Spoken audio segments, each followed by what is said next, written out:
The teapot was still warm when Eleanor Fenton, 73, vanished from her small house on Chestnut Lane in Bloomington, Illinois, population 78,000. That afternoon came with a thin layer of fog enveloping the quiet residential area on the south side of town. At 3:42, her neighbor, Harold Quinn, saw Eleanor standing in the kitchen through a slightly open window, holding a pen over an unfinished letter. She was preparing to make tea. The blue-rimmed porcelain teapot still on the stove, steam curling around the window frame. A while later, the kitchen light remained on, the teapot had boiled dry, and the unfinished letter lay abandoned on the dining table. The elderly woman had vanished without a trace. And what happened that quiet afternoon would haunt Bloomington for 15 years. Before diving into the story, don't forget to subscribe to the channel and hit the notification bell to stay updated on the latest cases. On a cold late autumn morning in 2001, fog blanketed the bare trees along Chestnut Lane, and the town of Bloomington was still sleepy in the damp Midwestern breeze. At the small house at the end of the row, the mailbox on the porch overflowed with newspapers and flyers, their edges curled from the night's dew. Eleanor Fenton, 73, was usually the first in the neighborhood to open her door each morning, stepping out with a cup of tea to greet neighbors walking their dogs, but this morning, the door stayed closed. The house was eerily quiet, curtains undrawn, the kitchen light still on, despite the rising sun, casting a faint golden glow through the frosted glass. By the second day, a new newspaper piled onto the old one. A neighbor, Arlene Cooper, knocked several times with no response, hearing only the steady ticking of the kitchen clock. She tried the handle, locked, with no sound from within. By the third day, fallen leaves covered the walkway. No fresh footprints marked the path, and the usual radio was silent. Arlene began to feel uneasy, rushing to the house across the street to ask around.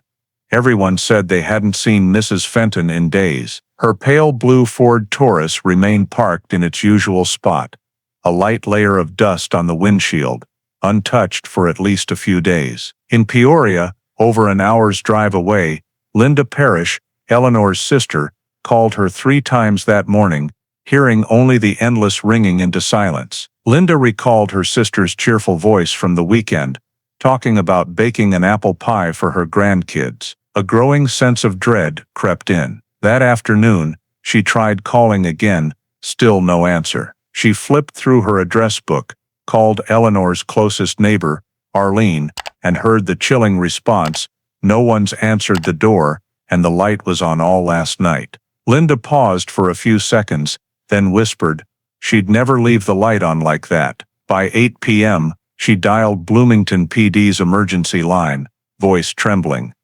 "I think my sister's missing. It's been 3 days since anyone saw her." 15 minutes later, patrol lights flashed on the quiet street, reflecting off dark windows. 2 officers stepped out, their boots crunching on dry leaves, breaking the stillness of the peaceful neighborhood. At the house at the end of the row, only the faint golden light still glowed from the kitchen, spilling through the slightly open door, and that night, the disappearance of Eleanor Fenton officially began. Sergeant Rick Gomez was the first to cross the threshold of the small house at the end of Chestnut Lane that late evening. With him was young Officer James Rowe, less than 2 years on the job. Both wore gloves, flashlights on, the air inside frigid, as if the heat had been off for days. The front door showed no signs of forced entry, the lock intact, merely ajar, as if someone forgot to close it. In the living room, everything was tidy, no signs of a struggle or disturbance. A wool blanket was neatly folded on the sofa, a teacup bore faint stains, and an open novel lay face down on the table. Gomez swept his flashlight across the walls, noting, "No break-in, no strange footprints, no blood." A faint smell of burnt milk lingered. In the kitchen, the teapot on the electric stove had boiled dry, its base scorched brown, the stovetop singed. The wall clock above had stopped at 3:42 p.m. Gomez jotted in his notebook, possible time of interruption. He leaned over the dining table, where the weak yellow light still glowed, spotting a folded piece of white paper, the top half marked with ballpoint pen. The writing was neat. "Pat will stop by this afternoon." The rest trailed off mid-sentence, the ink stopping abruptly, the pen's tip skidding to the paper's edge. Gomez signaled Rowe to photograph it, then sealed the paper with tweezers. "Who's Pat?" he asked. Rowe replied, "Maybe someone she knew." On the kitchen counter, reading glasses and the Ford Taurus keys sat neatly, the leather wallet in a drawer. No cash or cards were missing. The back door was locked, curtains half drawn, a single gray wool glove draped over a chair near the kitchen door, seemingly unpaired. Gomez didn't touch it, just leaned in to observe, then signaled Rowe to record it.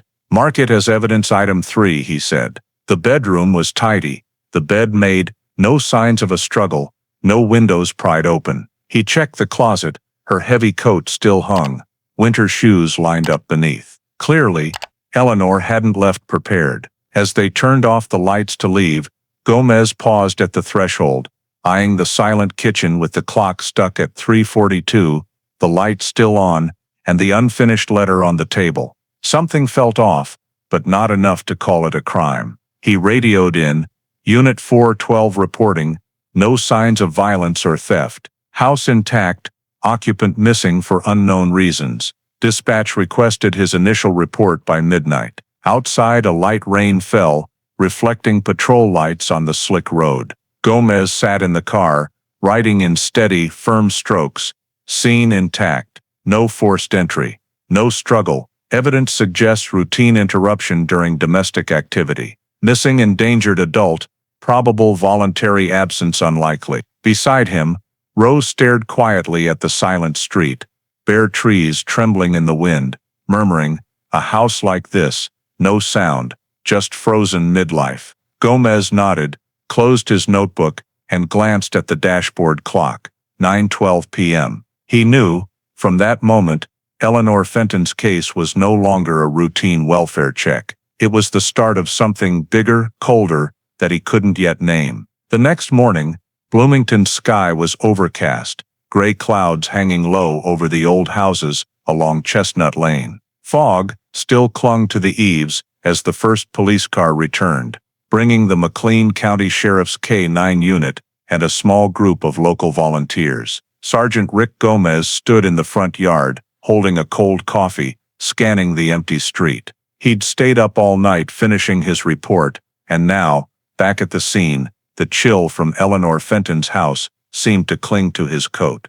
2 K-9 said Shadow and Rex were released in the front yard, noses twitching in the cold air, tracking a scent from Eleanor's scarf provided by her sister. The initial search covered a 500-meter radius around the house, expanding toward Miller Park and a small road to Evergreen Lake. Neighbors gathered on the sidewalk, watching silently, some holding coffee mugs by their windows. "She never went far," Arlene told a young officer taking notes. "If she walked, she always took her coat and that floral tote bag. Both are still inside." The search team split into 3 directions. One group traced the alley behind the house, where a wooden fence led to a leaf-covered vacant lot. There, Shadow paused, nose to the ground, letting out a short whine before turning to Gomez. The scent trail stopped abruptly at the wooden fence, where the soil was slightly disturbed, unclear if by human or animal. Gomez signaled to mark the spot. Technicians photographed and sampled the soil. No clear footprints, last night's rain had washed them away. They followed the trail to a small road behind the neighborhood, leading to dense grass and a path to Miller Park. By noon, the wind picked up, carrying the musty smell of the woods by the lake. Rex sniffed around Evergreen Lake shore, ears perked, but showed no strong reaction. All traces were lost to the wind. Gomez mapped the search area, a triangle between Chestnut Lane, Miller Park, and the lake's west shore. "If she went out, someone had to see her," he said. But initial checks found no witnesses who'd seen Eleanor in the past 3 days. The nearest convenience store's security footage had been overwritten. When the team took a break, Gomez returned to the house. In the garage, The pale blue Ford Taurus sat as it had last night, a thin layer of dust on the windshield. He opened the garage door. The fluorescent light flickered before steadying. The car was locked. No signs of movement. He noted the gas tank was over half full, tires free of mud or leaves. Another detail caught his eye.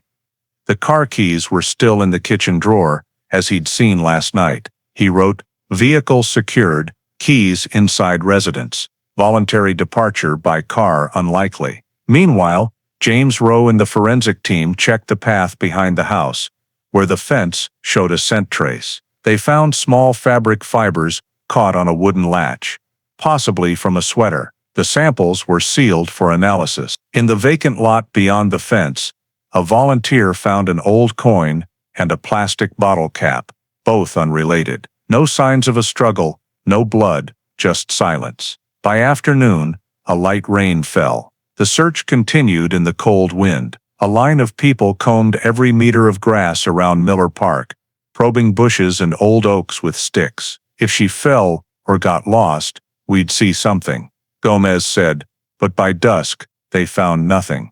Flashlights cut through the thin fog, casting flickering halos on the wet ground. In the distance, Evergreen Lake lay still, its surface mirroring the faint yellow glow of the main road's lights. Late that night, Gomez sat in his car, reviewing the first day's search report. No trace found within 1 mile radius. Canine scent trail ends abruptly at rear fence. Vehicle present. Personal belongings remain at scene. Likelihood of self-initiated disappearance, low. He paused, took a deep breath, the cold seeping through his coat. Nothing at the scene suggested voluntary departure, but not enough pointed to a crime. An elderly woman, house locked, car untouched, no witnesses, just an inexplicable void. As the team packed up, Rex lingered at the fence, looking back at Gomez, sniffing and whining softly, as if sensing something humans missed. Gomez touched the damp wooden fence,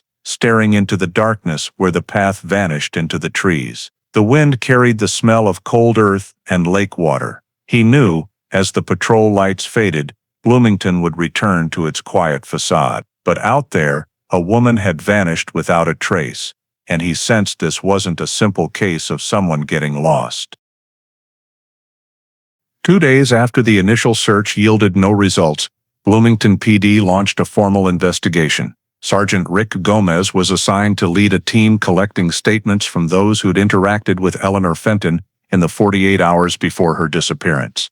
The initial list included 5 people: a community nurse who checked her blood pressure weekly, a Kroger delivery driver, an old friend from her teaching days, an electrician scheduled to fix a kitchen light, and the next-door neighbor, Patrick Lowe.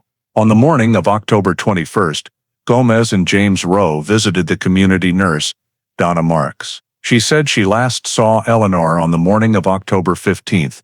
Everything normal. "She made tea for me, talked about needing to get the kitchen ceiling light fixed. Nothing unusual," Donna recalled. The Kroger delivery driver, a young man named Keith Mason, confirmed he dropped off groceries on the 16th, leaving the bags at the door and hearing the radio inside. As he glanced back, the kitchen window was slightly open. Someone passed by, but he wasn't sure if it was Eleanor or someone else. Her old friend Harriet Collins said she spoke with Eleanor by phone around 3 p.m. on the 17th. "She was writing a letter to her sister, sounded happy," Harriet said. "She mentioned someone named Pat was coming to fix the electricity that afternoon." Then the line went quiet. Gomez noted it, flipping his notebook underlining, "Pat, electrician."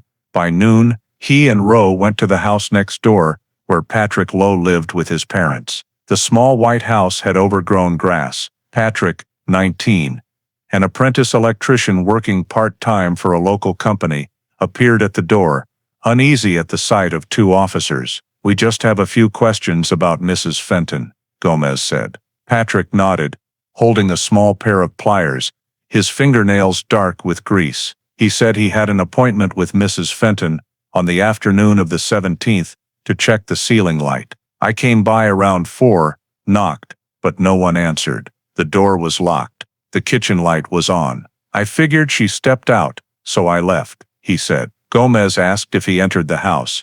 Patrick said, "No, sir." But his statement quickly raised issues. When the team re-interviewed neighbors, one witness, Arlene Cooper, said she saw Patrick in Eleanor's backyard that same afternoon. Around 4, I looked out my kitchen window, saw him by the fence, bending down, doing something, then walking around to the other side. I thought she asked him to help with a chore, she said. Gomez wrote it down, glancing at Rowe. Both noted the discrepancy. Patrick claimed he stayed at the front door, but someone saw him in the backyard. That afternoon, Gomez met Patrick again, this time at the station. "You sure you didn't see Mrs. Fenton that day?" he asked calmly. Patrick stared at the table, twisting his baseball cap. "I only went to the front door. I didn't go inside, I swear." Gomez showed him the note about the kitchen clock, stopping at 3:42 p.m., then said, "You said you arrived at 4. If she disappeared around then, you were the last person there." Patrick breathed heavily through his nose, silent. "I didn't do anything. I saw the light on, thought she was out, and left." Gomez pressed, "Any reason someone saw you in the backyard?" Patrick blinked, avoiding eye contact. "Maybe they're mistaken. There's a path to the park back there." After the interrogation, Gomez stepped into the hallway, opened his small notebook, and wrote a single line: Patrick Lowe, timeline discrepancy. Person of interest. He didn't mention this to Patrick, but when he returned to the scene, he re-examined the wooden fence where the K9 had stopped the day before. The soil was compacted, as if someone had stood there for a while. The wind that day was cold, golden leaves skittering across the pavement, crunching under his boots. He stood looking at the silent house, the kitchen light still on. They hadn't cut the breaker, preserving it as evidence. In the days that followed, investigators reviewed Eleanor's calls, bills, and transactions. No withdrawals, no ticket purchases, no contact with anyone since the afternoon of the 17th. Everything stopped at the unfinished letter with the line, "Pat will stop by this afternoon." Gomez presented his report to his superiors. No signs of voluntary departure. Mrs. Fenton disappeared shortly after the neighbor, Patrick Lowe, visited. Conflicting statement. Timing aligns with the clock stopping. The report was tentatively classified as missing endangered adult. Person of interest identified. That night, leaving the station, Gomez parked near Miller Park. Evergreen Lake in the distance reflected a dim moon. He thought of Patrick's eyes during the interrogation, not fearful, but defensive, like someone walking the line between innocence and guilt. He had no evidence, only intuition and a string of mismatched details. But in Gomez's line of work, gaps in time were where truths hid. On the morning of October 24th, Bloomington was cloaked in thin, damp fog. In the small house on Chestnut Lane, the forensic team began their most meticulous work since Eleanor Fenton's disappearance was reported. Under halogen lights, every item was photographed, logged, labeled, and sealed in numbered nylon bags. The air in the house was heavy with the smell of cleaning chemicals, mixed with the lingering scent of burnt milk from the dry teapot. Lead technician Sarah Caldwell directed the team with the precision of someone who'd processed hundreds of scenes. She wore fresh latex gloves for each piece of evidence, her eyes scanning every detail as if it might whisper what happened. The first item was the gray wool glove on the chair near the kitchen door, the only object that seemed out of place in the house's familiar order. Sarah turned it inside out, swabbing the wrist area for possible skin cells or sweat. The sample was labeled Item 3A and placed in a DNA-preserved tube. Next was the unfinished letter on the dining table, where "Pat will stop by this afternoon" ended abruptly. Sarah used tweezers to lift the paper's corner, placing it on an aluminum tray, and swabbed the edge where the pen had skidded. Faint fingerprints, likely the homeowner's, were photographed and sealed. On the rest of the dining table, the team collected 3 more samples, a print from the wooden surface, the kitchen door handle, and the light switch near the fridge. Each was placed in separate bags, numbered 4A to 4D. Gomez leaned against the doorway watching silently. He'd seen many cases but few where a house was so clean and calm, it offered no leverage for suspicion. No scratches, no disturbed items, just a chilling interruption, as if time froze with the kitchen clock at 3:42. That afternoon, all evidence was transferred to the Illinois State Crime Lab in Springfield. Sarah accompanied the delivery. The lab, a gray brick building with tight security and strict protocols, received the samples under chain of custody number IL01477. Lab technician Dr. Peter Haverson signed for them, placing them in a 4 degrees Celsius cold processing chamber. He knew extracting DNA from fabric or paper after 3 days was challenging.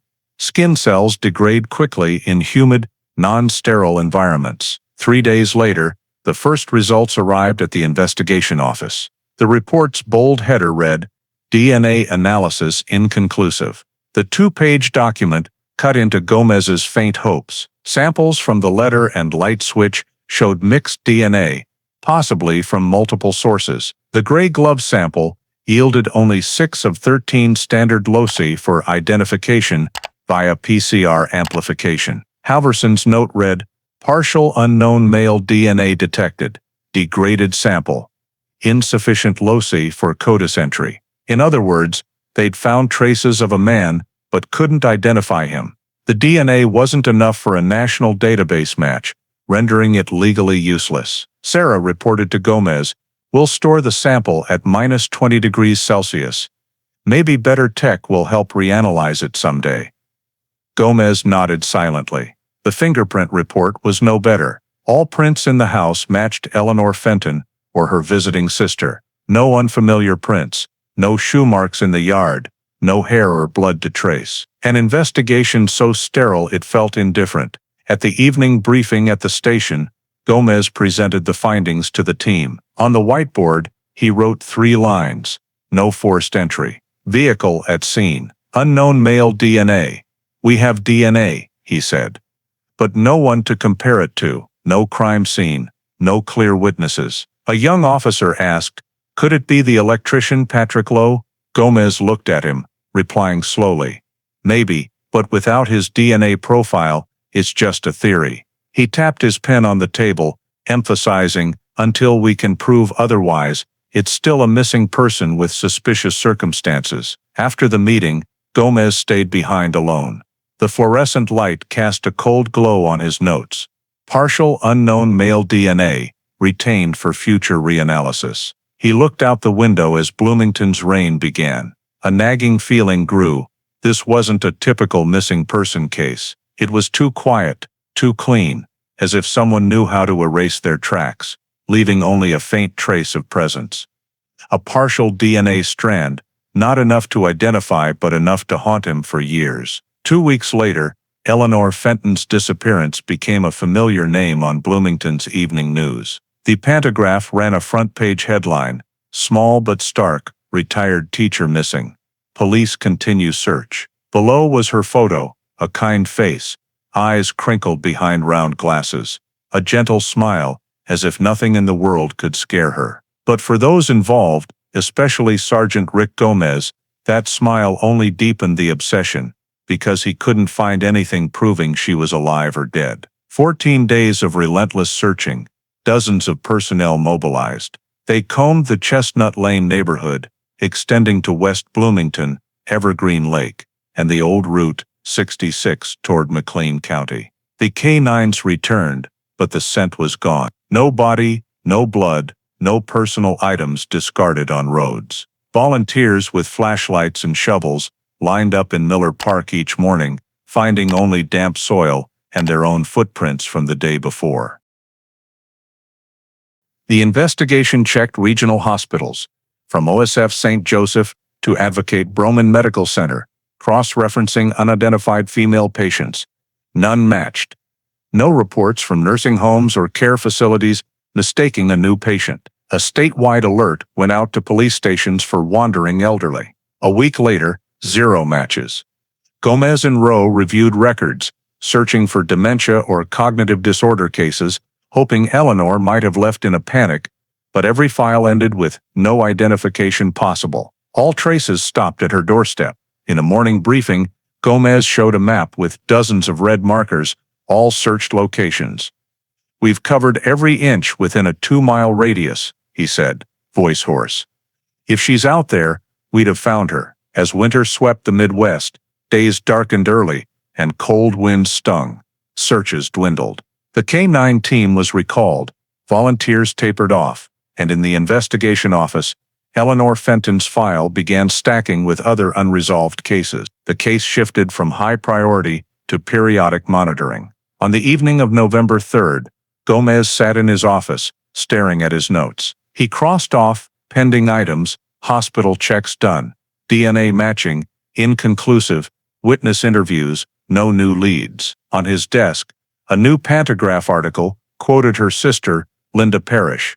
"I can't believe my sister just vanished," she said. "No one can disappear like this." Gomez folded the paper, sitting in silence. He knew some missing persons cases were simple. People left to start new lives. But Eleanor had no reason, no debts, no serious illness, no enemies. On November 12th, police organized a final search around Evergreen Lake, this time with firefighters divers. The water was frigid, but they dove for 3 hours, scouring the lake bed. They retrieved wood scraps and an old shoe, nothing else. By afternoon's end, early snow fell, silently covering the wet ground, blurring the searchers' footprints. Gomez watched from his car, clutching the case file. He felt he was closing a door with something unseen still behind it. A week later, the police chief signed an order, moving the case to open. No leads. It didn't mean they gave up, just that they had nowhere to go. The final December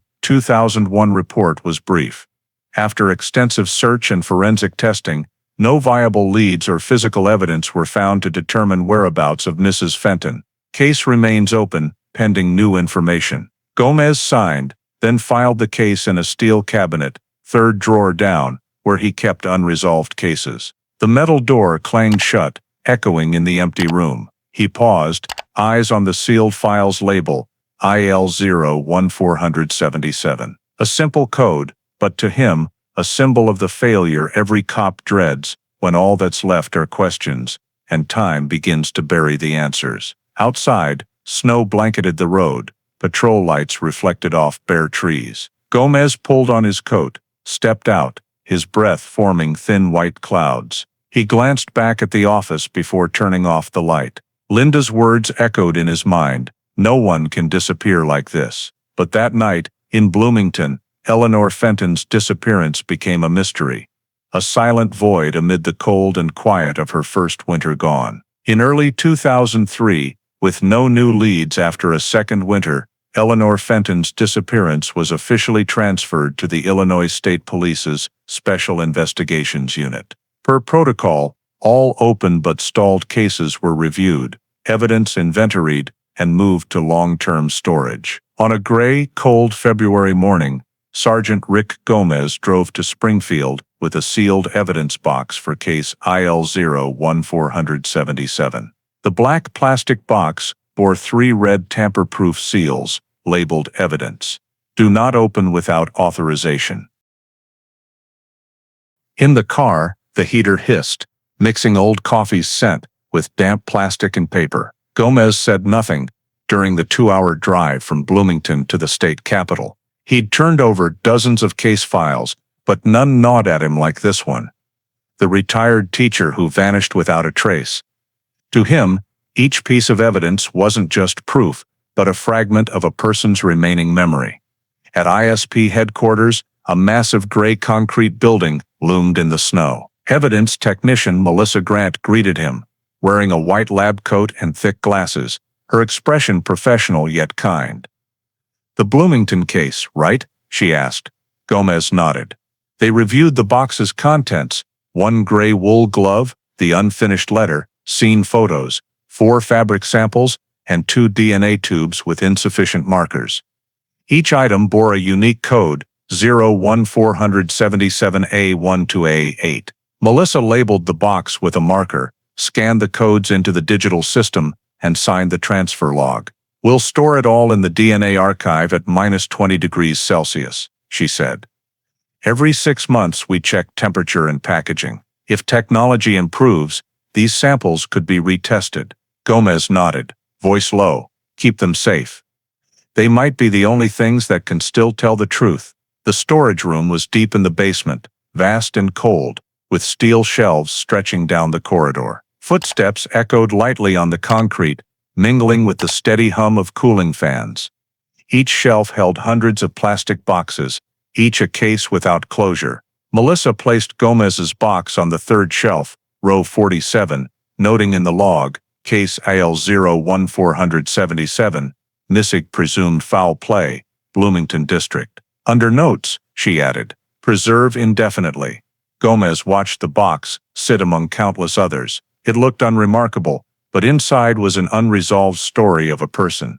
The gray glove, the letter with its broken sentence, the sourceless fabric scraps, now just cold objects. He recalled the first afternoon in that house, the weak yellow kitchen light, the clock stopped at 3:42, and the sense that someone had left moments before he arrived. Driving back to Bloomington, heavy snow fell. The radio reported, ISP launches long-term DNA preservation for next-generation analysis. Gomez listened, lips tight. He knew current tech had hit a dead end for the Fenton case, but perhaps in the future, those incomplete DNA strands could be revived. Back at the office, he completed the final report before the case was temporarily closed. The bold header read, Case Status.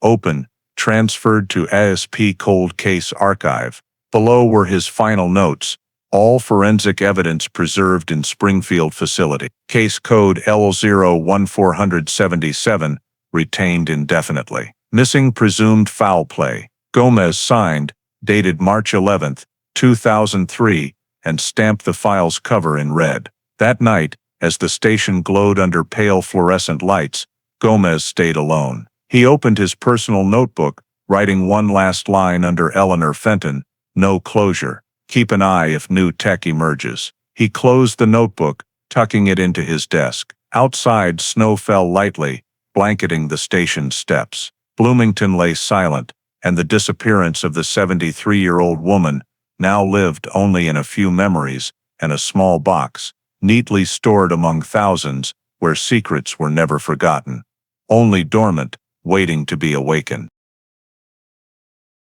Since 2003, after case file IL-01477 was officially sealed and transferred to storage in Springfield, Bloomington, gradually forgot the name Eleanor Fenton.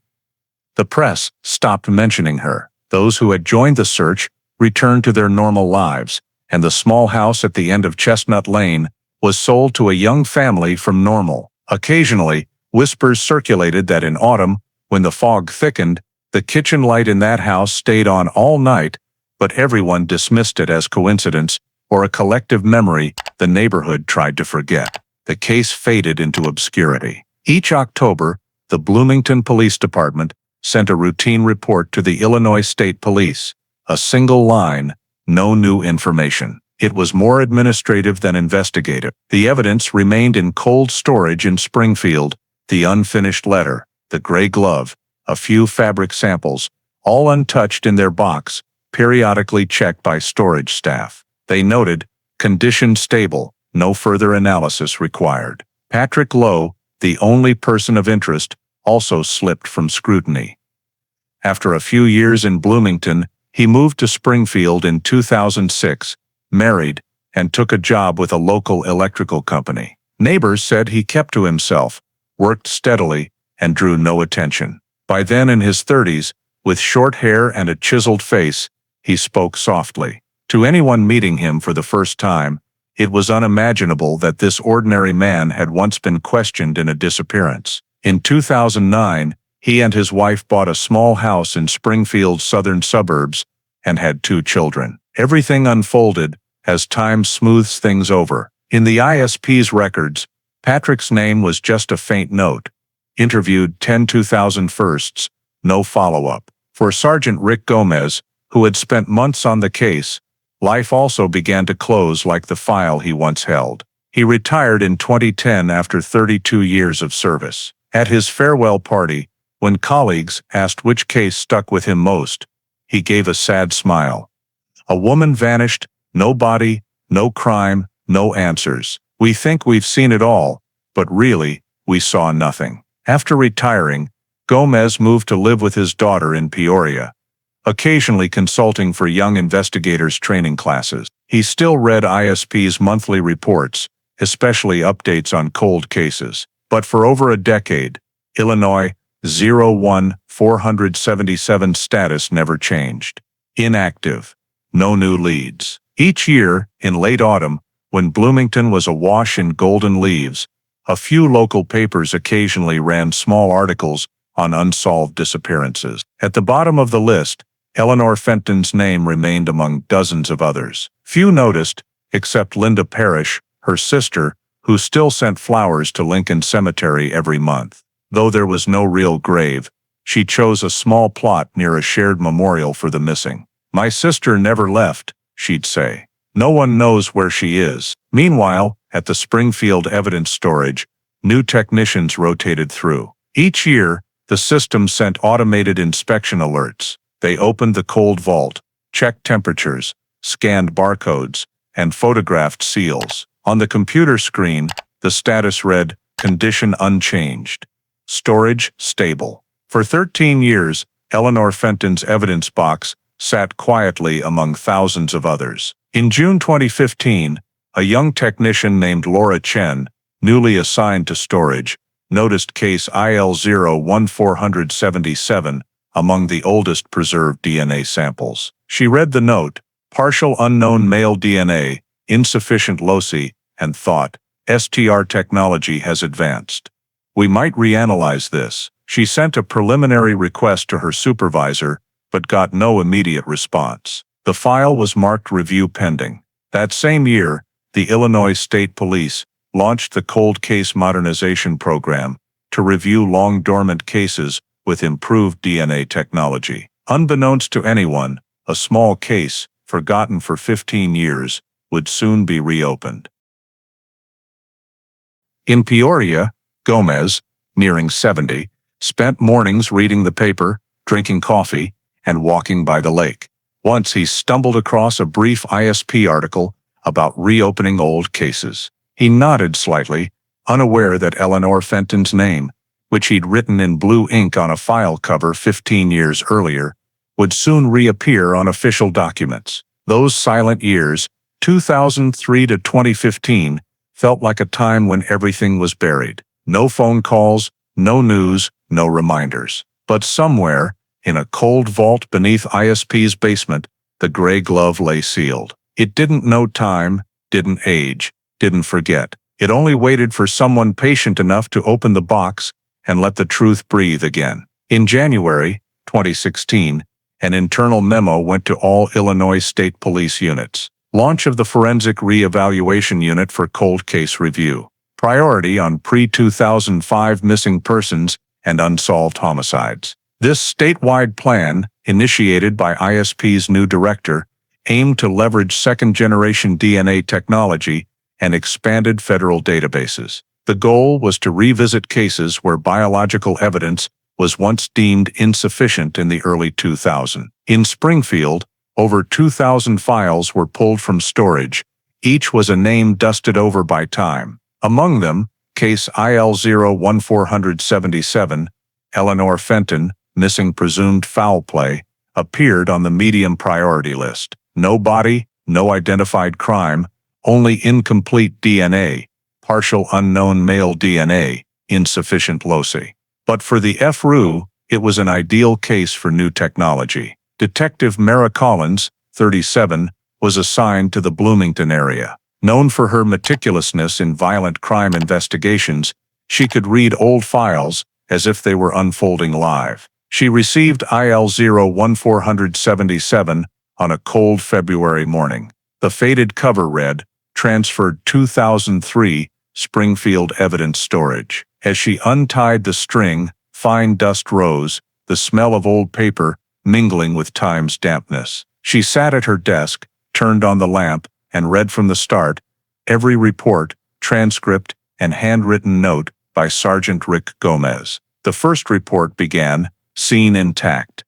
No forced entry, no struggle." Collins skimmed the scene details. Boiled dry teapot, clock stopped at 3:42 p.m., Unfinished letter, with Pat will stop by this afternoon. She paused at page 13. 2001's forensic notes. In faint blue ink, lab technician Peter Halverson's handwriting stood clear. Item 3A gray wool glove, partial male DNA.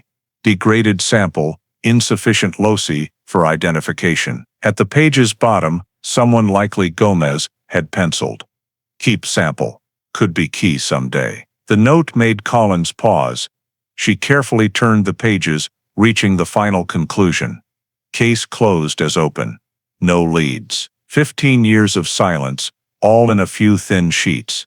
Collins leaned back, gazing at the dim light through her office window. She'd read hundreds of files, but few scenes were as suspiciously clean as this. No blood, no traces, no missing items, just a glove and an unfinished sentence. Sometimes, she thought, silence was the loudest evidence. The next day, she visited ISP's Springfield evidence storage. The basement hallway was long and cold, fluorescent lights illuminating steel shelves, fading into darkness. Storage supervisor Melissa Grant, now a veteran, recalled the case instantly. The missing teacher's box, untouched since 2003. She signed the log, and they unlocked freezer unit 47. The black plastic box sat on a metal table. When Collins opened it, cold air wafted out, revealing yellowed evidence bags, the gray wool glove, sealed, the unfinished letter, faded scene photos, and 2 DNA tubes, labeled low yield. Collins leaned close, peering through the clear plastic at the glove's wrist, still flecked with dust. "This is the incomplete DNA sample from then?" she asked. Melissa nodded. Yes, only 6 loci matched back then. They nearly discarded it, but Gomez insisted on keeping it. Collins stood still for a moment, then said slowly, "I want this reanalyzed with minifiler STR. We might have enough markers now to match." Melissa raised an eyebrow. "You think there's viable DNA after 15 years? Collins gave a faint smile. "Sometimes evidence is more stubborn than people." Back at her office, she filed a reanalysis request and sent it to the Illinois State Crime Lab. In the description she wrote, Item 3A gray glove, possible male DNA. Request full STR amplification using current technology. She attached a copy of Gomez's 2001 note, a subtle reminder to the lab that sometimes overlooked details were the key. Leaving the office that evening, Collins paused at the stairs. Outside, light snow fell, yellow streetlights glowing on the path by the station. She pulled out a cigarette but didn't light it, just rolled it between her fingers. In her mind, Eleanor Fenton's case took shape. A woman vanished from a locked house, everything intact, and one piece of evidence bearing an unnamed man's trace. 3 weeks after the reanalysis request was approved, case IL-01477 sample was sent to the Illinois State Crime Lab in Joliet, a new facility equipped with second-generation STR technology. That morning, Detective Mara Collins received an email confirming receipt.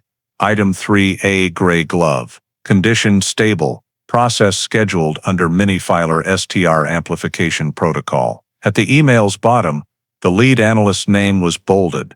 Laura Chen, forensic DNA analyst. Collins nodded slightly. She'd heard of Chen at forensic seminars, known for reviving near-dead DNA samples. At the lab, Laura Chen placed the gray glove on a stainless steel tray, cold storage vapor lingering on the plastic bag. She donned protective goggles, activated the air filtration system, and cut the seal. The air carried the stale scent of wool and preservatives. 15 years, she muttered, and now it's my turn. Under the microscope, the gray wool surface was speckled with dust, but the wrist showed faint sweat stains, the area yielding incomplete DNA in 2001. Chen used a sterile scalpel to cut a 3mm fiber segment, placing it in a labeled extraction tube, re-extraction 2016. She performed a Chelix extraction, lysing DNA with enzymes, then ran it through a cold centrifuge to isolate pure solution. In the final step, she added the minifiler kit, designed for degraded or low-yield DNA. "If anything's left, this'll pull it out," she told a colleague. After 8 hours of processing, the capillary electrophoresis screen displayed results. 13 clear peaks, the full 13 loci of the federal STR standard.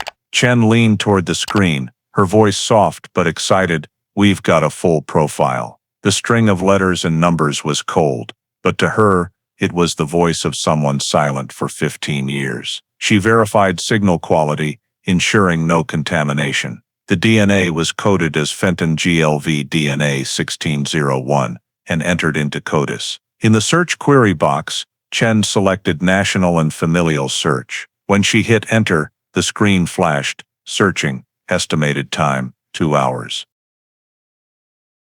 The 2 hours crawled by. Chen sipped cold coffee, eyes fixed on the screen. Finally, at 4:27 p.m., the result appeared: no direct offender match found. Partial familial hit. Illinois State Database, surname cluster, Lee, database, surname cluster, ILOE. Chen read it 3 times to be sure. No exact match meant the man who left DNA on the glove wasn't in the offender database, but a close relative's DNA in the same lineage had surfaced. Low, Illinois.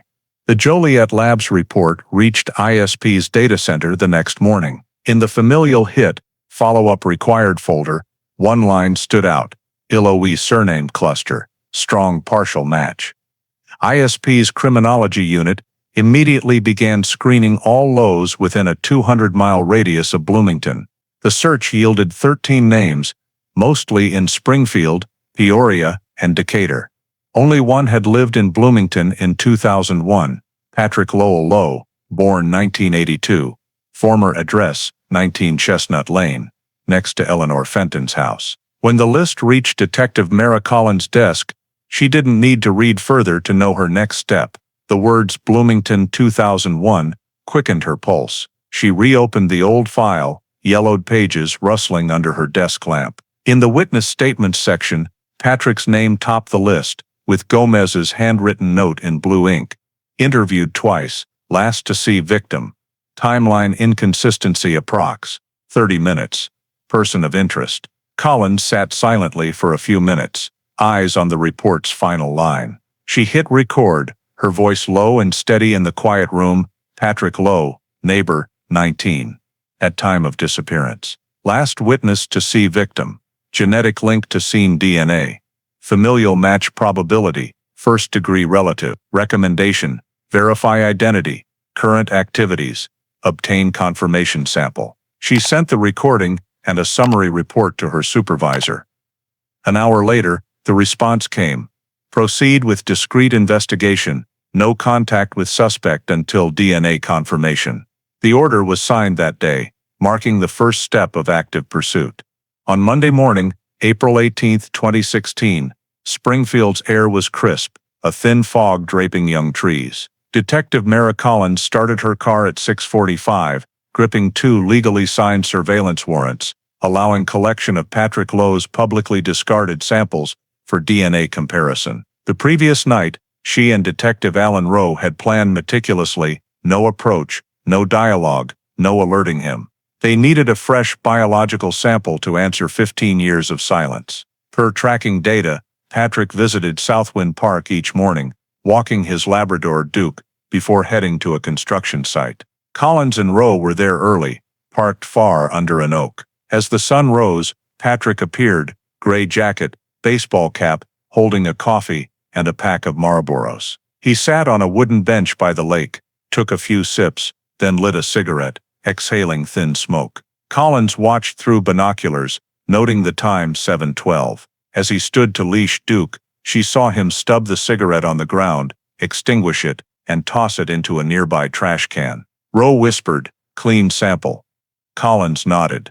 They waited until Patrick left, his pickup vanishing past the trees. She signaled the forensic technician with them, Officer Riley, who gloved open the trash can. Riley used tweezers to retrieve the cigarette butt, placing it in a labeled paper bag, Exhibit L16, Patrick Lowe Public Disposal. Southwind Park. It was sealed on site, logged at 7:25. That afternoon, the The sample was rushed to the Illinois State Crime Lab in Joliet, handed to Laura Chen, who had processed the gray glove. She verified the seal and began extraction in a level 3 clean room. Chen cut a saliva-soaked portion of the cigarette filter, placing it in a lysis tube. Her movements were precise, each step recorded to ensure chain of custody. As the analyzer ran, the screen showed a clear signal, 13 loci, perfect quality, strong signal. Chen pursed her lips. 2 perfect fresh male DNA, complete STR profile. She opened the matching software, loaded the Fenton GLV DNA 1601 profile from the 2001 glove, and selected Compare Profiles. The machine took less than 10 seconds to display, match 13/13 loci, random match probability, 1 in 1.37 trillion. Chen printed the report, signing the verification. The DNA profile obtained from cigarette butt collected April 18, 2016, at Southwind Park matches the DNA profile obtained from evidence glove, recovered from Eleanor Fenton residence, Bloomington, 2001. Probability of random match is approximately 1 in 1.37 trillion. She called Collins immediately. "Mara, I have the results." "Tell me, Laura." "Perfect match. 13 out of 13 loci. No doubt about it." A brief silence. Collins inhaled, her voice low but firm. "Keep the entire chain of custody intact. I'll pick up the hard copy within the hour." 4 hours later, Collins was at Joliet. She signed for the report, slipped the printout into a leather folder, and sealed it. When she read the words "match confirmed," her chest tightened, 15 years of silence condensed into those 2 cold words. That evening, at the Forensic Reevaluation Unit office in Springfield, Collins sat alone, opening her laptop to draft a case summary. The title at the top, subject, Eleanor Fenton missing probable homicide, DNA match confirmation report. She typed slowly, each line deliberate. On April 18, 2016, the Joliet laboratory confirmed Patrick Lowe's DNA profile matches the sample from the gray glove, recovered at Eleanor Fenton's disappearance scene. On October 24, 2001 in Bloomington, random match probability, 1 in 1.37 trillion. This result provides legal grounds to establish probable cause for initiating a criminal investigation under Illinois compiled statutes. 9-1. At the end of the report, she added a handwritten note. Match confirmed. Probable cause established. Recommend transfer to Attorney General's office for prosecutorial review. She printed the document, signed it, and delivered it to the night shift assistant state's attorney. The prosecutor skimmed the pages, paused at the DNA confirmation, and said softly, 15 years, and the glove finally talks. He then stamped the report's top right corner in red. Received. Ill Attorney General. The case was officially escalated to the state level. Eleanor Fenton's file was no longer a forgotten relic in a cold storage vault. As Collins left the building, Springfield's sky had darkened. Streetlights reflected on the wet pavement after a light rain, the scent of damp earth mingling with the fading hum of cars. She stood by her vehicle, holding the report, a collection of lifeless numbers carrying 15 years of silence and a truth just emerging from the shadows. The next morning, the Forensic Reevaluation Unit office glowed under cold white fluorescent lights. On the main wall, Collins set up a nearly 3-meter-long transparent acrylic timeline board. Reports, photos, and excerpts from the 2001 file were meticulously arranged in chronological order, each point connected by a thin red thread, like the veins of the case. At the top, in bold red marker, Case EL 0-1477. Reconstruction of October 24, 2001. She stood before the board, marker in hand, eyes tense. Every detail from the file, neighbor statements, phone logs, household power consumption, was carefully reconstructed to pinpoint one thing, the exact moment Eleanor Fenton vanished. Collins started with the victim's phone log from the 2001 telecom provider. A call made at 3:28 p.m., lasting 52 seconds, marked incomplete. The recipient was her sister in Peoria. In prior testimony, The sister stated, "Ellie called, said she was waiting for someone to fix the light, but the call cut off mid-sentence. I called back multiple times, no answer." Collins noted on the board, 3:30 p.m. Victim's incomplete call. Next, she reviewed Patrick Lowe's 2001 work log, submitted to police. It noted, job, Chestnut Lane, light fix, 3:45 p.m. No invoice, no confirmation signature, but the entry eerily aligned with the victim's mention of waiting for someone to fix the light, 3:45 p.m. Patrick Lowe arrives at victim's house. Here, the timeline opened a gap. Collins pinned up a transcript of Patrick's old statement, his voice trembling then, "I knocked, no answer. The door was ajar. I stepped in, called her name a few times. No one was there, so I checked the porch light out back and left." But another witness, Ruth Deacon, the neighbor next door, had said she saw Patrick leaving the backyard around 4 o'clock, looking rushed and glancing back like something was wrong. Collins pinned Deacon's statement under that time marker, 4 p.m. Witness sees Patrick Lowe leaving victim's backyard. She then dug into technical records. A 2001 Bloomington electric report noted a sudden power drop at 4:32 p.m. due to the kitchen circuit breaker tripping. At the scene, police had noted teapot boiled dry, clock stopped at 3:42 p.m., but no one had focused on the breaker tripping later. Collins marked the board in red, 4:32 p.m.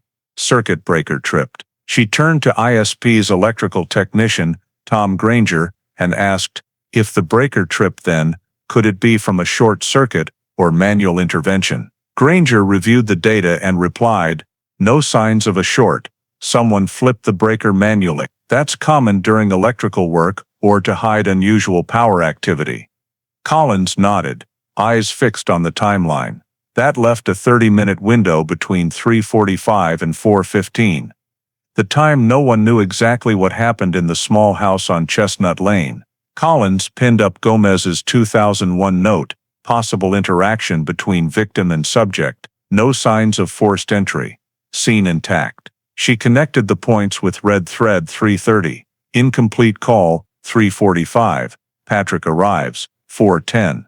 Neighbor hears loud noise, 4:32, breaker tripped. In between, a gap, the fateful 30 minutes. Collins requested a criminal data analyst to simulate room temperature and device states based on old technical records.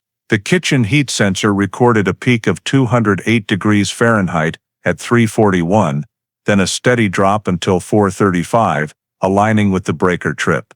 This shows the victim never restarted the stove, Collins said. She never returned to finish cooking. Forensic analyst Laura Chen, still following the case, added if the breaker was manually flipped and Patrick's DNA is on the glove, it's possible she was attacked while he was fixing the light. The loud noise the neighbor heard could be her fall. Collins paused, then pulled another copy of Patrick's statement. I didn't touch anything, I just went out back. She underlined the line. If he didn't touch anything, she said quietly, why was his DNA on the glove left on the kitchen table? Collins requested a 3D model of the house. Using scene photos and electrical schematics, the forensic team reconstructed the kitchen, dining table, chair, back door, and glove location. The model showed the chair by the dining table was shifted 4 inches from its original position, and faint shoe marks near the stove matched the size of Patrick Lowe's shoes recorded in 2001. She studied the model, whispering. He came in, maybe talked for a few minutes, then a struggle happened. Beside her, Rowe added, the loud noise the neighbor heard could be when Fenton hit the tile floor. Collins requested a review of the 2001 analysis, no blood, no signs of violence. But Chen, re-examining the scene report, pointed to a small note, tile crack near sink, cause unknown. That crack was never explained, Chen said. If the victim fell and hit her head on the tile, it could be the cause of death.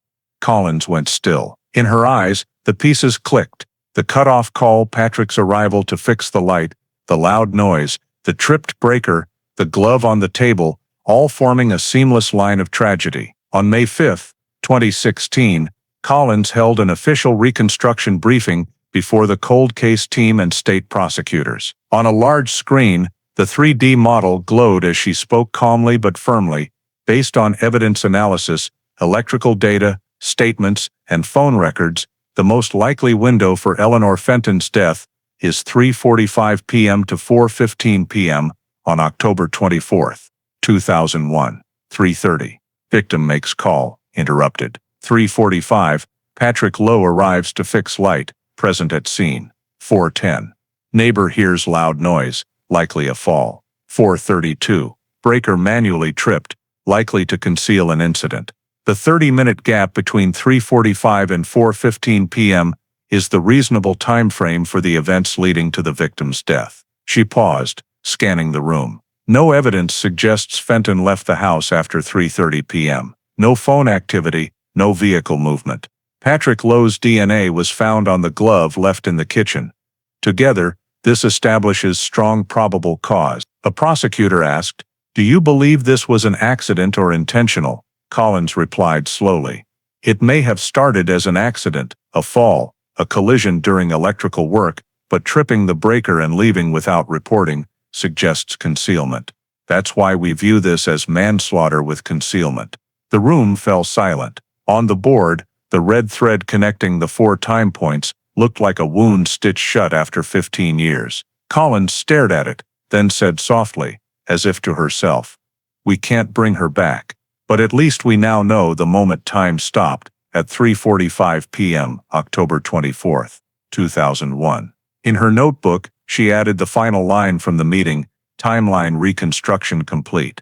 Window of death established, 3:45, 4:15 p.m. Probable cause strengthened." On May 12, 2016, after the reconstruction briefing and Detective Mara Collins' official conclusion, the Eleanor Fenton, 2001 case was submitted to the McLean County Circuit Court for a search warrant.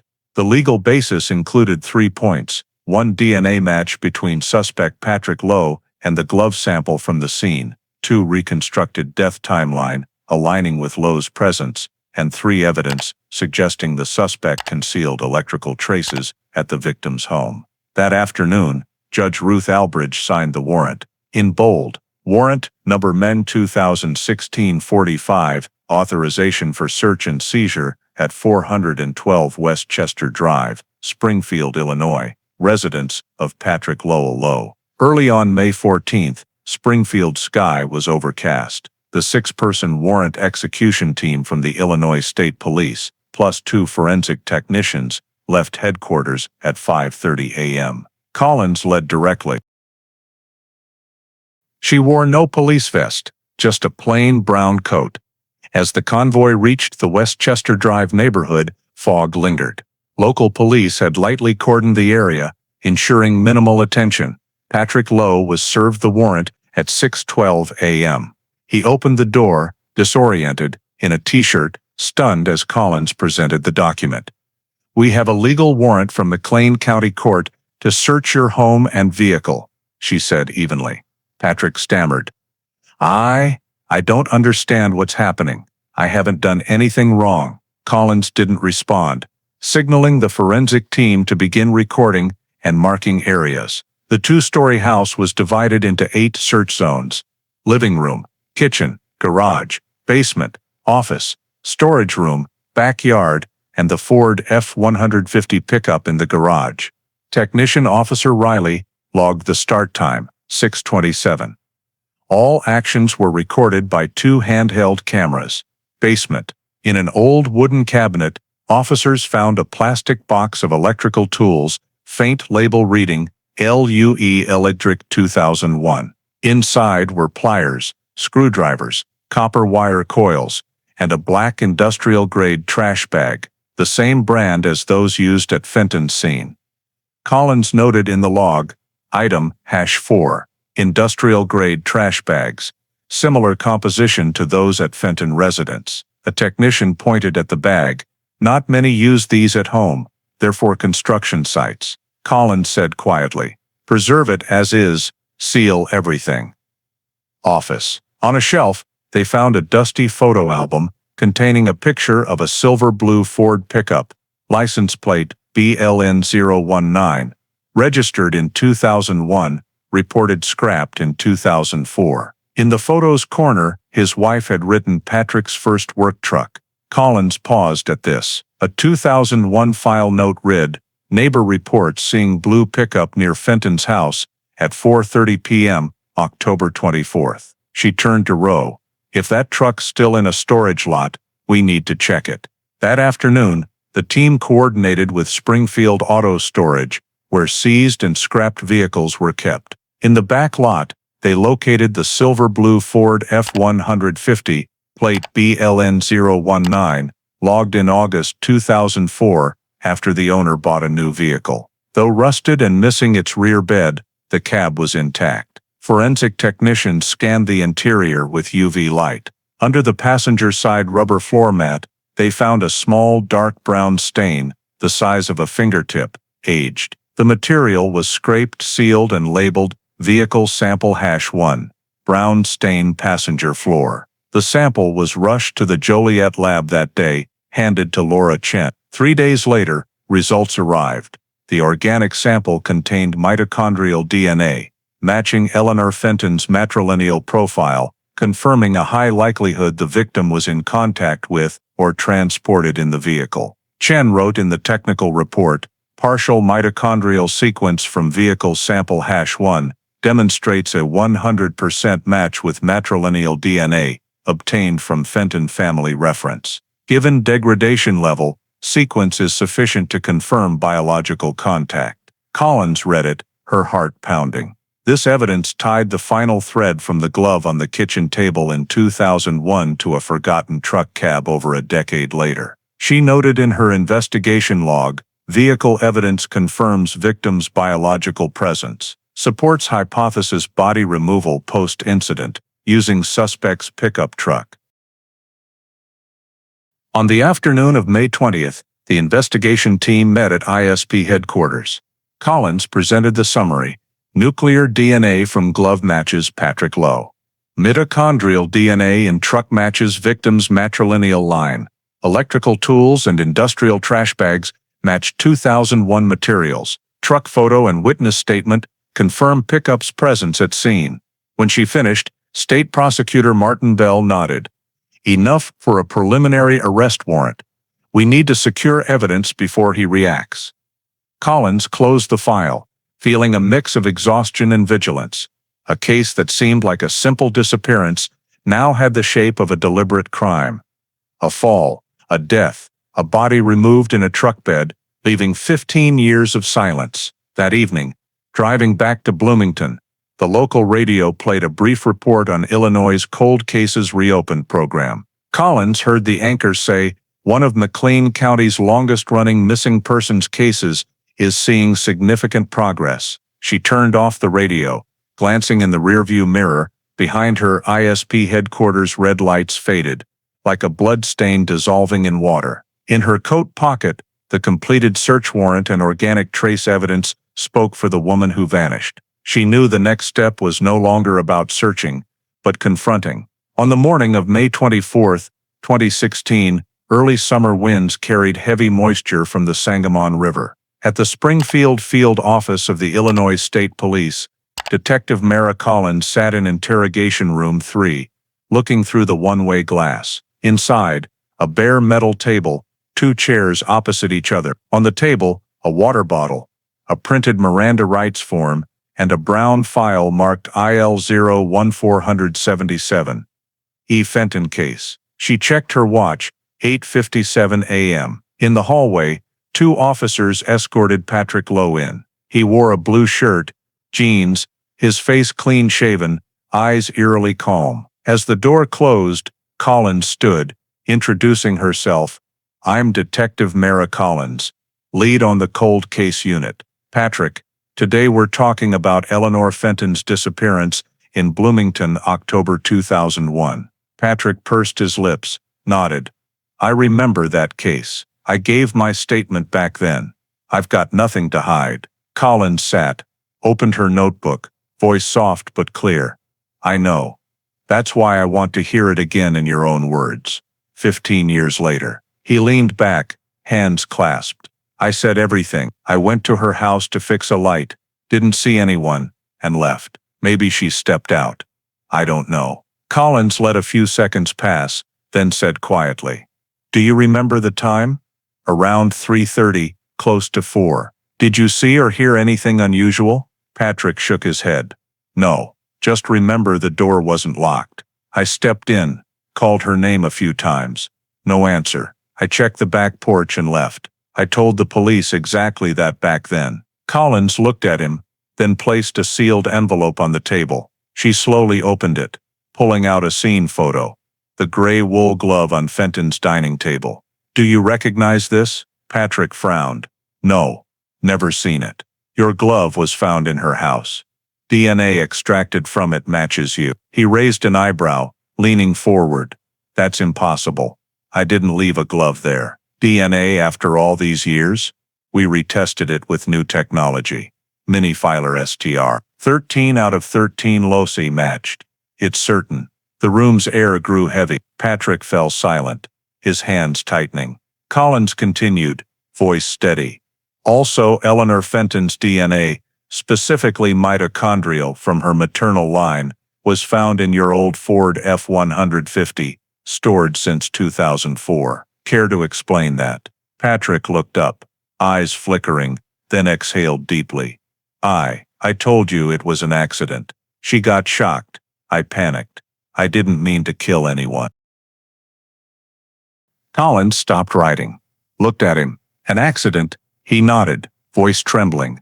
"Yeah. While I was checking the bulb, she touched an exposed wire. I heard a scream, turned, and saw her collapse on the floor. I checked her pulse, but there was nothing.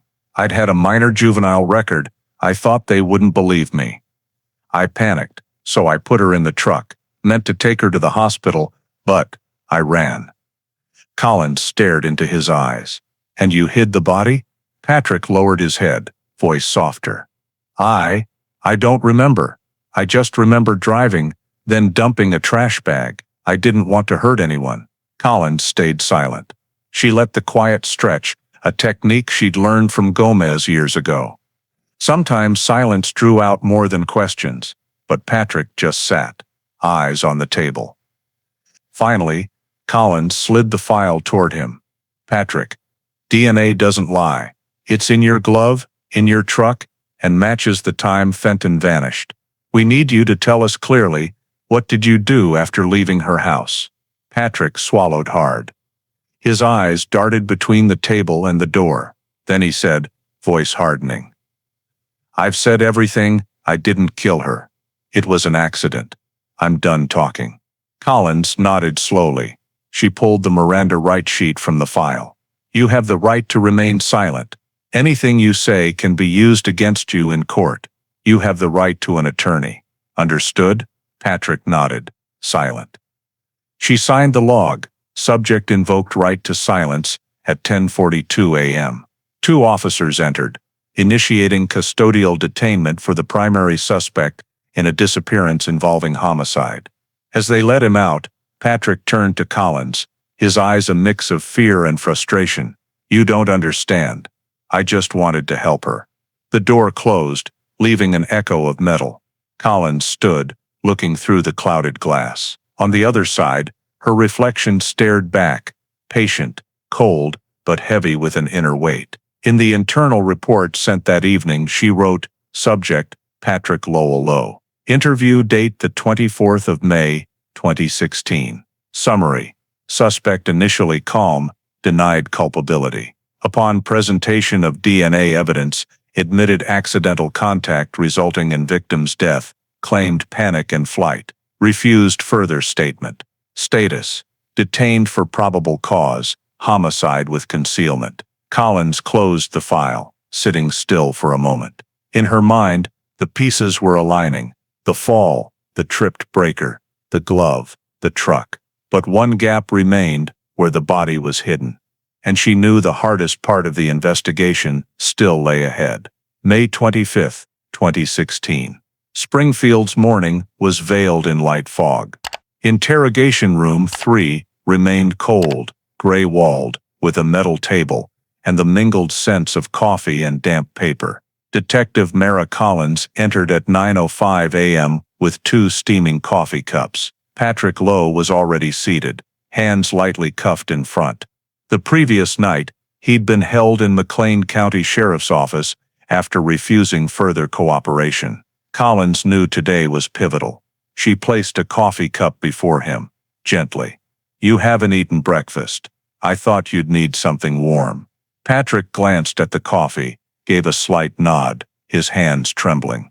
Collins sat, opening a thin file labeled Day 2 Interview, Minimization Approach. She spoke in a low, non-confrontational tone.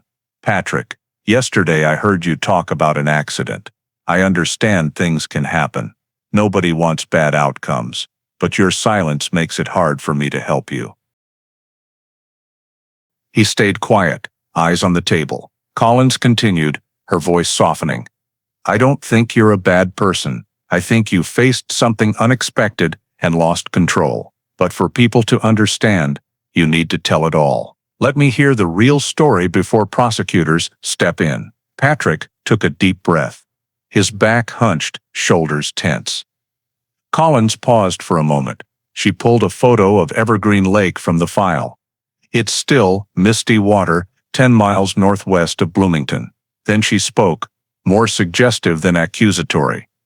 "We found Eleanor's DNA in your truck, a small old trace, but enough to know she was there.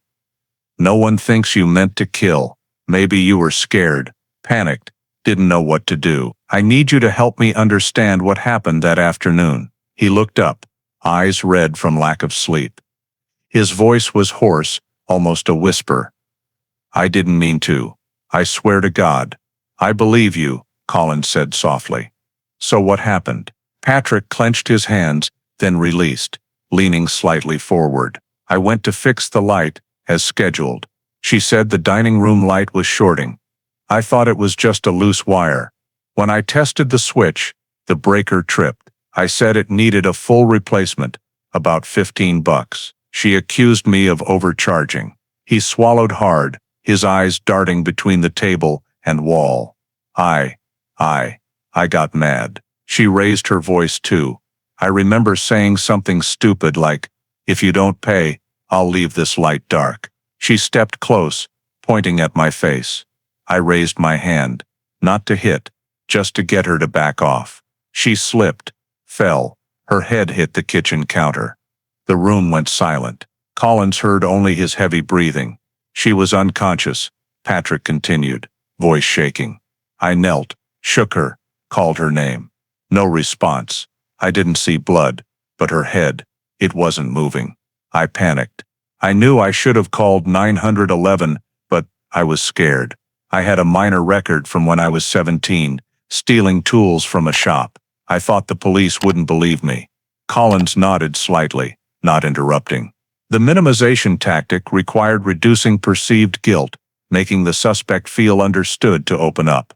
She said, "I get it. When people are scared, they often make wrong choices.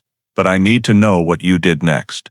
Patrick closed his eyes, a bead of sweat rolling down his temple. "I wrapped her in a blanket from the kitchen. I thought, if I took her to the hospital, they'd ask why I didn't call for help right away. I carried her to the truck, put her in the bed. It was around 4:30. I drove aimlessly, my mind blank. Where did you go? I drove down Route 66, out of town, got to Evergreen Lake. I still thought she might just be unconscious. I stopped on a trail north of the lake, checked again. But she was cold." He paused long, hands gripping each other, nails digging into skin. "I didn't know what to do. I had some industrial trash bags in the truck, used for hauling wires. I just thought I had to hide her. I didn't think further. I used a shovel to dig a hole near the oak trees, buried her there. I didn't look back." Collins sat still, her expression unchanged. She asked quietly, "Do you remember the exact spot?" "Yeah. Near the turn to the old fishing lot, by utility pole 74.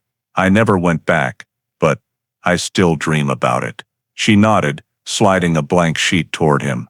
"Patrick, now's the time to write your statement, exactly as you just told me. No one can help you if you don't confirm it yourself." He stared at the paper, hands shaking badly. Collins reread his Miranda rights, voice slow and clear. "You understand you have the right to remain silent, and anything you say can be used in court?" "I understand." "Will you sign to confirm your voluntary statement?" Patrick nodded. Collins handed him a pen. He took it, hand trembling, and signed Patrick L. Low, the ink smudging at the bottom corner. Collins turned on the recorder, placing it near him. "For the record, can you repeat, under Miranda, what you wrote?" Patrick's voice was hoarse but clear. "I, Patrick Lowell Lowe, confirm that on October 24, 2001, I went to Eleanor Fenton's house to fix a light. We argued. She fell, hit her head on the kitchen counter. I didn't call for help. I took her and buried her near Evergreen Lake. I'm sorry. I didn't mean to kill anyone." Collins stopped the recording at 10:41. She put the device away, exhaling as if shedding a 15-year burden. But one task remained, verifying the burial site. Before leaving the room, Patrick said softly, his voice breaking, "Do you think people will forgive me?" Collins paused at the door, not turning back. "I don't know, Patrick. But at least, she's coming home." That afternoon, she submitted the recording, handwritten statement, and signed log to the state prosecutor. The report stated, "Subject confessed voluntarily after 2-day interview. Statement consistent with forensic evidence. Under Miranda, signature witnessed by Det. Collins and Sergeant Rowe." Below, Collins added a small handwritten note. After 15 years, silence finally broke, not from evidence, but from guilt. Outside, Springfield sank into light rain. Collins stood by the meeting room window, watching droplets collect on the glass. In the distance, Evergreen Lake loomed in her memory, still, silver gray. In her mind, the image of a woman emerged, Eleanor Fenton, silver hair, hands always clean with soap, gone in an ordinary afternoon. Now, after 15 years, she was finally found, in the trembling confession of the man who made time stop.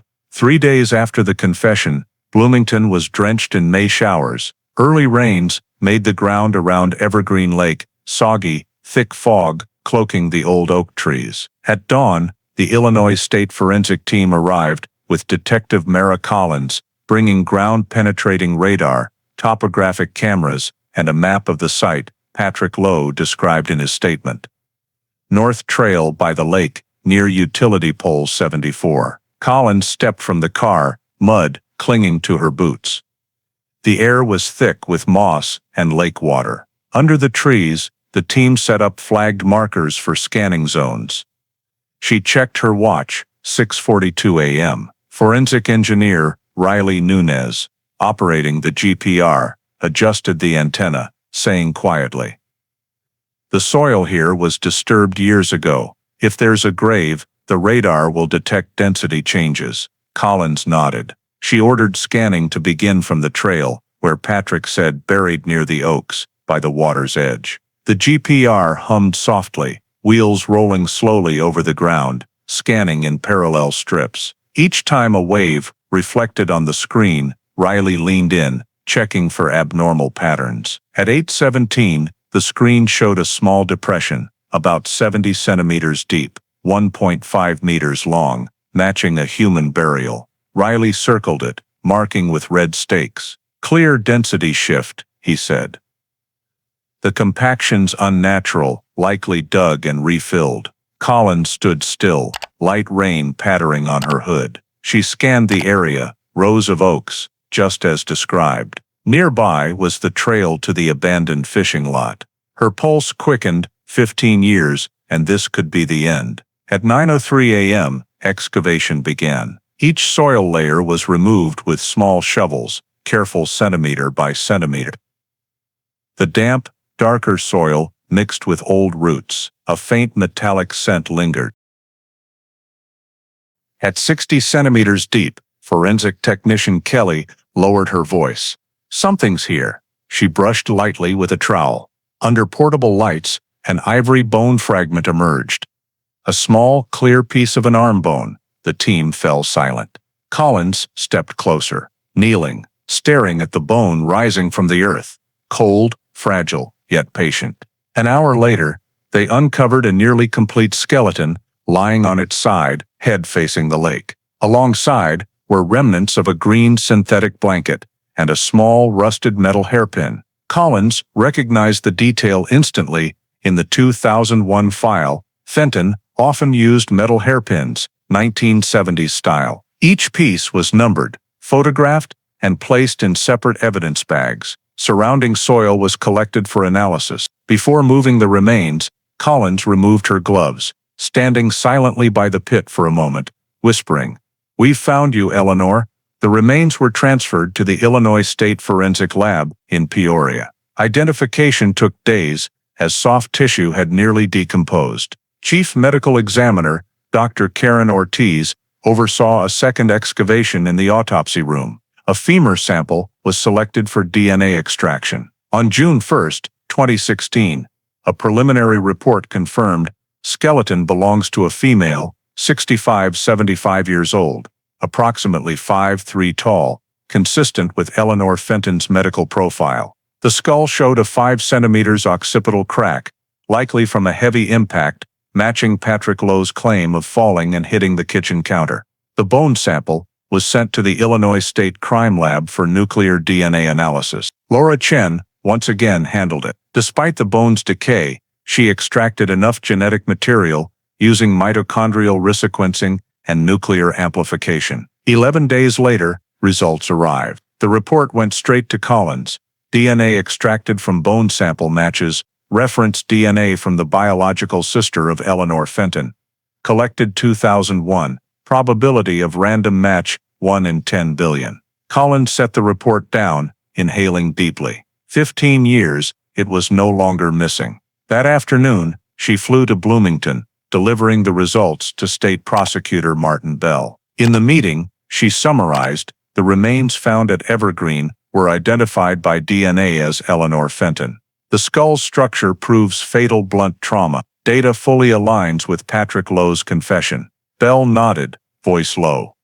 So the 2001 disappearance is officially reclassified. He signed the document, Case IL-01477, reclassified from missing presumed foul play to homicide. 3 days later, at Evergreen Lake, police held a brief ceremony to hand over the remains to the family. Eleanor's sister from Peoria arrived, carrying a 1975 photo of the two sisters. She placed it beside the urn, whispering, "Ellie, I've finally brought you home." Collins stood a few steps away, silent. She attended not as an investigator, but as a witness to the end of a long, quiet journey. By the lake, wind rustled the trees, the water rippling faintly. All sound seemed swallowed by the fog. She recalled each file page, the kitchen light frozen at 3:42, the unfinished letter, the gray glove, and now the pit where it all ended. They wove an irreversible chain of time. In the final report to the state office,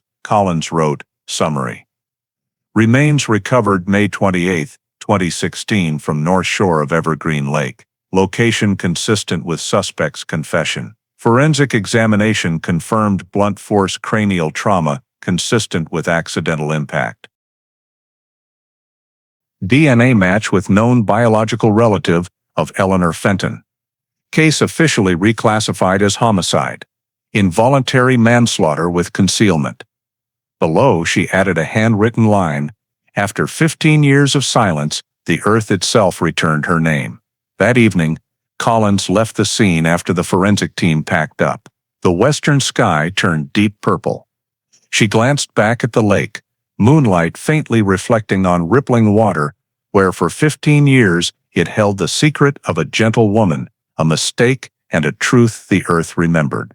And she knew, from this moment, Eleanor Fenton's disappearance was no longer a mystery, but a criminal case with a name, a responsible party, and a soul laid to rest. June 14, 2016. The Illinois State Police Forensic Reevaluation Unit glowed under early lights, the damp soil scent from the Evergreen Lake excavation lingering in every file. Detective Mara Collins sat in a small third-floor meeting room, facing a stack of over 200 pages. Case IL-01477. The Eleanor Fenton Investigation ***. After 15 years, every piece fit evidence, DNA, confession, and finally remains. Now her task was to assemble them into an undeniable logical chain for court. On the whiteboard behind her, Collins drew a large arrow, a timeline from October 24, 2001 to June 2016. She numbered the phases: 1. Evidence origin, 2001, gray glove, unfinished letter, tripped breaker. 2. DNA link, 2016. Minifiler STR reanalysis, match to Patrick Lowe. 3. Confession, admission of fall body transport, burial. 4. Recovery, remains excavated at Evergreen Lake, DNA matching victim. She pinned up scene photos, the gray glove, radar map, skull with occipital crack, and a copy of Patrick Lowe's handwritten confession.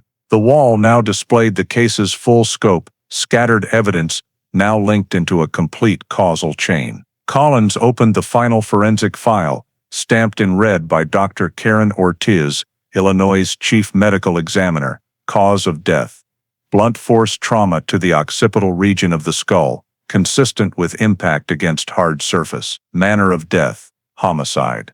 Post-mortem concealment: burial within shallow grave, approximately 0.6 m deep, near Evergreen Lake. Time since death: approximately 14.7 years at discovery. She read each line carefully. It was the medical piece confirming everything Patrick said. No gaps remained for doubt. At noon, Collins and Sergeant Alan Rowe presented the full case to the state prosecutor's office. The small meeting room's projector cast images onto the wall. At the table's head, Assistant State's Attorney Henry Cole, who handled cold cases, listened silently. Soft-spoken with a raspy voice, he'd prosecuted many nobody homicides, but this was a rare case with a full chain of physical, biological, and confessional evidence. Collins summarized, "We have a tight chain, starting with 2001 evidence. The gray glove with Patrick Lowe's nuclear DNA, the victim's mitochondrial DNA in his truck, a voluntary confession under Miranda, fully consistent with scene details and excavation results. Finally, the forensic report confirms death by blunt force trauma to the head." She displayed a slide, projecting the 3D kitchen model of Eleanor Fenton's home. When the breaker was manually tripped at 4:32 p.m., that was the moment he realized the victim was dead and tried to cut power, erasing traces. His subsequent actions, removing the body, burying it near Evergreen Lake, show intent to conceal. ASA Henry Cole nodded slowly. He flipped through the handwritten confession, pausing at Patrick's line, "I didn't mean to kill her, I just panicked." He spoke evenly. "This is no longer a missing person case. This is manslaughter with concealment. We'll charge on 2 counts, involuntary manslaughter under 720 ILCS 593 and concealment of homicidal death under 720 ILCS 5/9 3.4. He looked at Collins. "You're certain this confession is legal, no coercion?" "Yes," Collins replied. "Recorded, signed voluntarily." Miranda read twice. Witnessed by Sergeant Rowe. Cole leaned back, silent for a moment, then said, "This will make waves. 15 years, a woman thought missing, finally found through DNA tech and your persistence. Prepare a full indictment. I want all evidence presented to the court chronologically." Collins nodded. She knew this wasn't just about charging a man, but proving justice has no expiration date.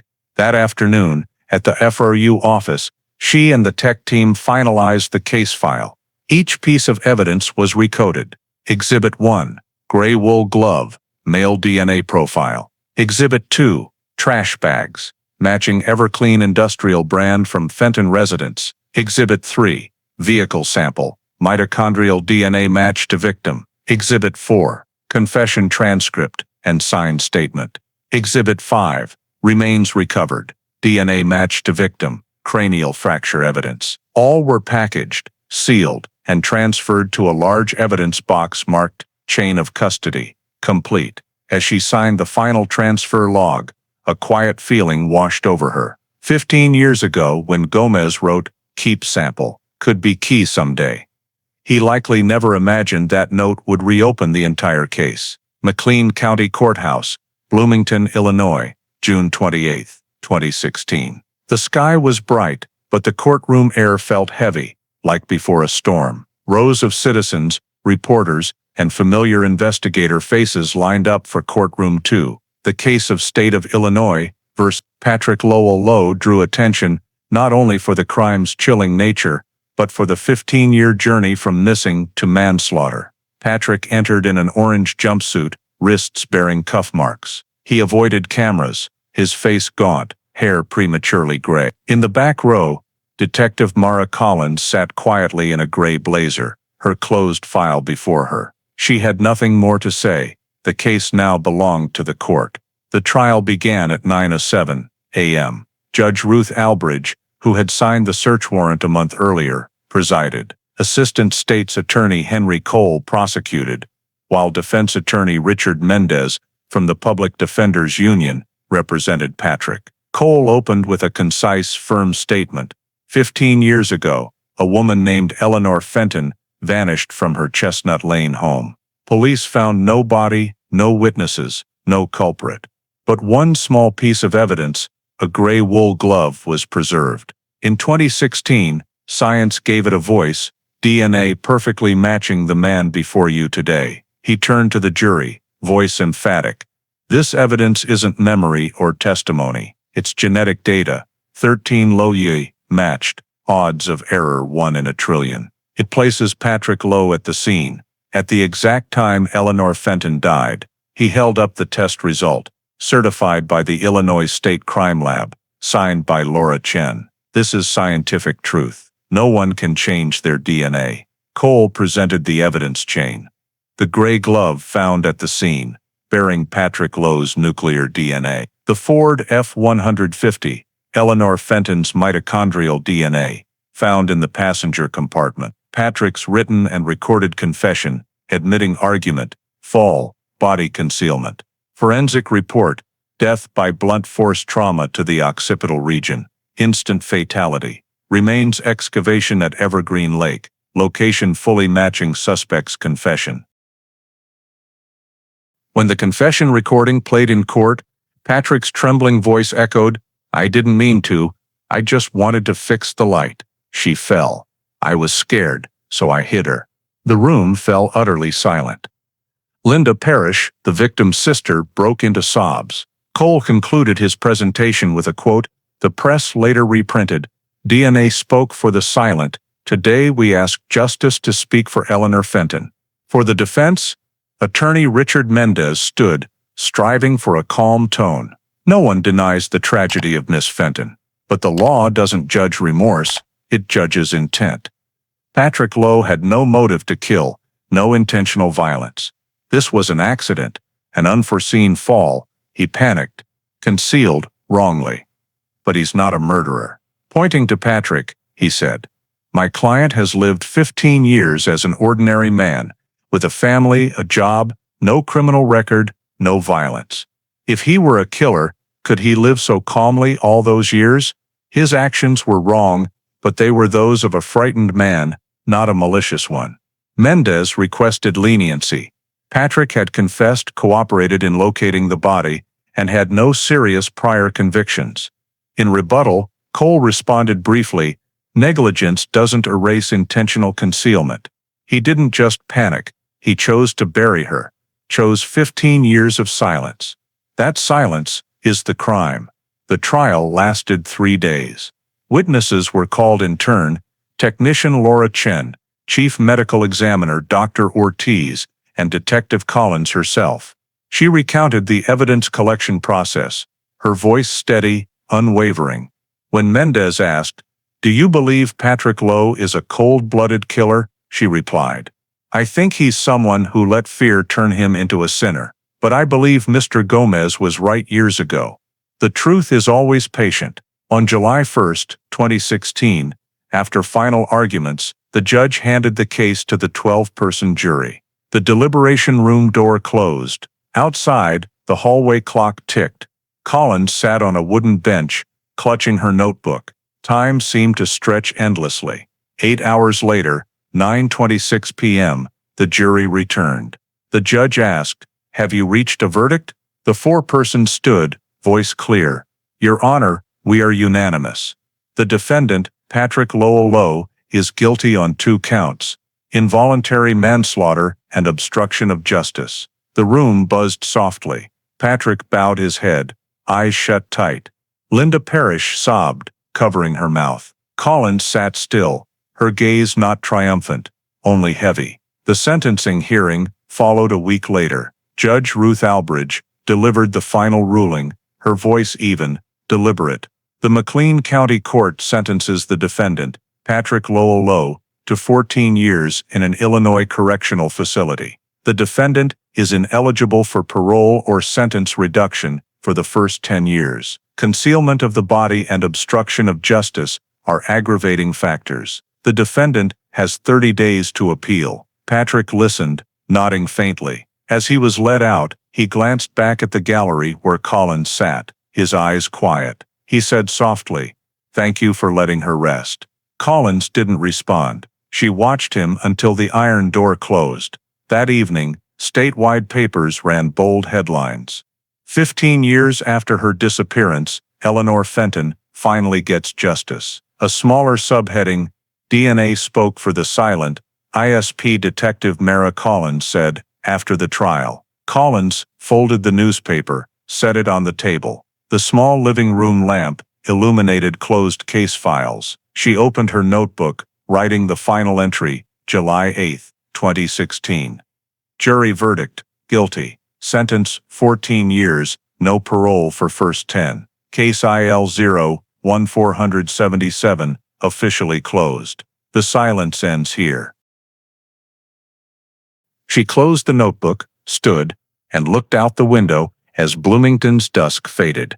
Outside, wind from Evergreen Lake carried the scent of damp grass and water, the smell of a final summer when justice, though late, found its way back. The Eleanor Fenton case wasn't just a journey to solve a 15-year-old cold case.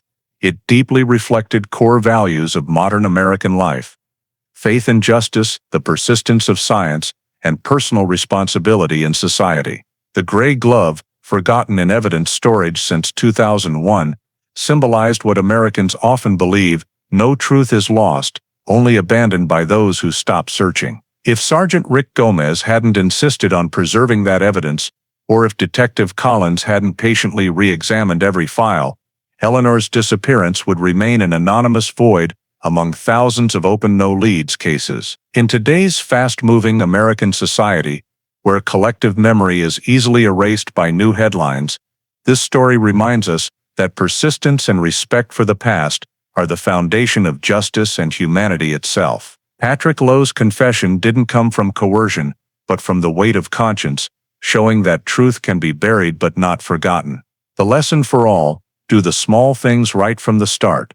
Preserve a piece of evidence, a word, a memory, for they might save a soul or a belief. On a societal level, it urges investment in forensic science, DNA databases, and cold case review programs, not just to close the past, but to protect the future. As Detective Collins wrote, cold cases aren't frozen, they wait for persistence. In life, as in investigation, persistence is the purest form of justice. Thank you for following this story to its end, where justice, though delayed, found its way home. Please subscribe to the channel to not miss the next mysterious cases, and see you in the next journey of true crime stories.